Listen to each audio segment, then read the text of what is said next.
Welcome! My name is Debbie and this is Pouring My Art Out for the Lord. And I'm going to show you today a very quick, super easy full page pocket. This is a really super pocket for a journal. You can put it on just a plain piece of one of your papers, or even just to cover up a paper in your journal, because it's going to be a full page. But it's going to have several pockets on it, and they're all going to be down to the bottom. I'll show you what I mean in a minute. But so the first thing you need to do is cut just a scrap piece of paper. This is just a scrap copy paper. It doesn't have to be heavyweight, and you want it a little bit narrower than your journal page and a little bit not quite as high as your journal page. So this one is 8 inches, so my pages in my journal are 8.5, so I did it half an inch shorter. And then this way it is 5 1/4, and my pages are about 5 1/2. So, but you can make it any size really that you want. So that one, what we're going to do is just tear some strips of paper to go across, and I'm just going to show you here on if you're having a piece of paper that you want to tear.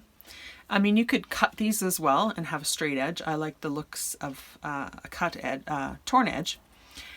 So if you're wanting to tear, when you tear, if you put your 2 thumbs like this and you pull towards yourself, then you're going to get your edge with the little bit of a white on it on your left-hand side.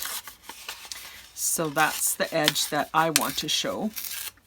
So you can see that this edge has that little bit of white, which I'm going to distress.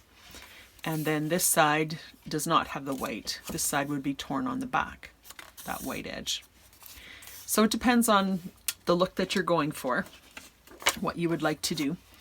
So the way I would start this is I would put a piece of paper just at the top, and I probably don't even need that deep of a piece. You can make them any depth that you want. I'm going to sew mine as well, so I'm just going to put in a little bit of glue stick just to hold it. I would say for this pocket you might want to do between 1 and 2 inch strips. This one would be just over 2 inches. This is our very top. That's probably going to be my deepest one. So I'm just going to trim it off on the back. And then I just have this. Then I just take various strips. I've already torn some strips here. And this particular edge is going to be covered up. So I'm going to put my next one on here. And I'm just going to distress a little bit this edge, because I want that to be inked, and it's hard to ink it after it's on. So then I want this one just to be, you want to overlap it some. Depends on what you want for the overlapping. I think I'm going to have a little bit more of that B showing here. And then what you want to do is just put a little bit of glue on the 2 sides. You don't want it in the middle anymore. So again, I'm sewing mine, so I'm not worrying too much about how much glue I'm putting on. But if you don't want to sew, then you will have to be a little bit more mindful to put on a good length of glue on the edges. Hopefully that will make sense. So I just have that. I'll find another scrap that I want to use and just repeat. So do this, and I realized I didn't give it a little bit of an ink here. And then that one will go like that. And then maybe this one next. This is so easy, and it's a great way to use up scraps. You can make these strips narrower or wider. You can use just 3 for the whole page, or you could go, you know, crazy and have 10 or 15 or something and have a bunch of pockets. So there's that one. I think I'll put that one on next. I just pre-tore a few strips here so that you didn't have to watch me tearing paper, but really you can use any scraps. I just did them all so that they would be the right width, but you can just tear and overlap, and then trim off the edges when you're done.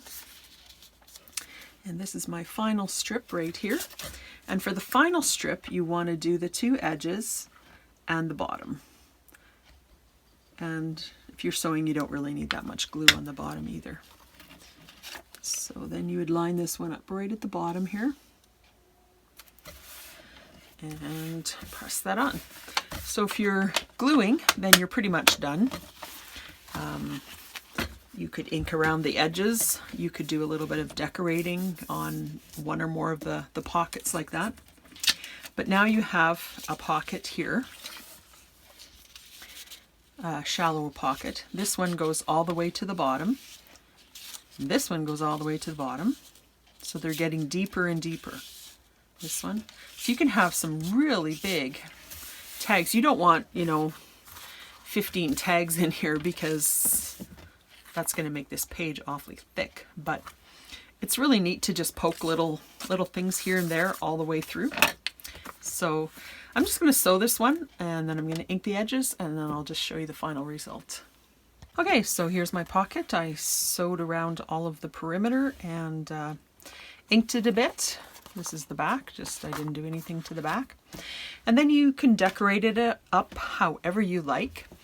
These papers are from my Inspired Junk Journals God's Big Picture membership over on Ko-fi. So if you're a member of that, these papers will all be in your kits. If you're interested in joining us over there, take a look over at the Ko-fi page and see what we're all about. And these little labels are a part of your kit as well. So one thing you could do is just, you know, put a few of these on a couple of the pockets, label them with your stamps or something. That would be cute. These are a couple little labels just from my collage pieces kit. Just something simple like that would look cute. These were just a little thing in my stash that I'm not actually sure where I got them from. But it doesn't matter if they extend over the pocket. It can do that because you can still tuck things in. I just wouldn't glue this top part here. And you know, the same over here. You can even tuck these. I mean, these pockets are super deep, but you could tuck some of these things in, you know, a little bit here. These are always cute on different things, so you could use something like that. You could even combine that with some of the labels. That would look cute. These are my butterfly jewels that I have in my shop as well. So something like that, that would be cute. Could kind of do a threesome there. Here's just a few different labels that I have in my stash from different places. You can just kind of stagger those like that. Or you could just do something simple. You could just take one sentiment and just write simple on it. There's going to be lots of labels and different sentiments and stuff in this kit, these kits over the 3 months. So if you don't have anything that you really want to decorate this with yet, just wait. There will be other stuff in the kit that you might want to use. So I just want to show you how this is going to look in your journal. This is my journal that I'm working on for the God's Big Picture study that we're doing. I probably wouldn't put it right on top of an envelope, but that's how it would sit on a page. I'm running out of blank pages on here because I've got so much in here already. Here's just a plain. So any one of these you can pick and just, that looks nice. I like it there. So just pick a place that you want to put it, and then you can put all of your different tags, and you know, all of these tags would look fabulous in here. You know, things like that. And this pocket is super thin, so it doesn't take up any bulk by itself. Whatever you put in it will add bulk eventually, but I would just glue it on all 4 sides. There's so many pockets here. You could leave it open on one side to do another tuck there, but I think there's enough pockets on this one page. There's 1, 2, 3, 4, 5 pockets there, so that's probably good. So I think this is just a fantastic pocket, super easy to make, and it's really quite effective. Great use for the little scraps that you always have at the end. And yeah, go ahead and make one, and we'll see you in the next video. Blessings.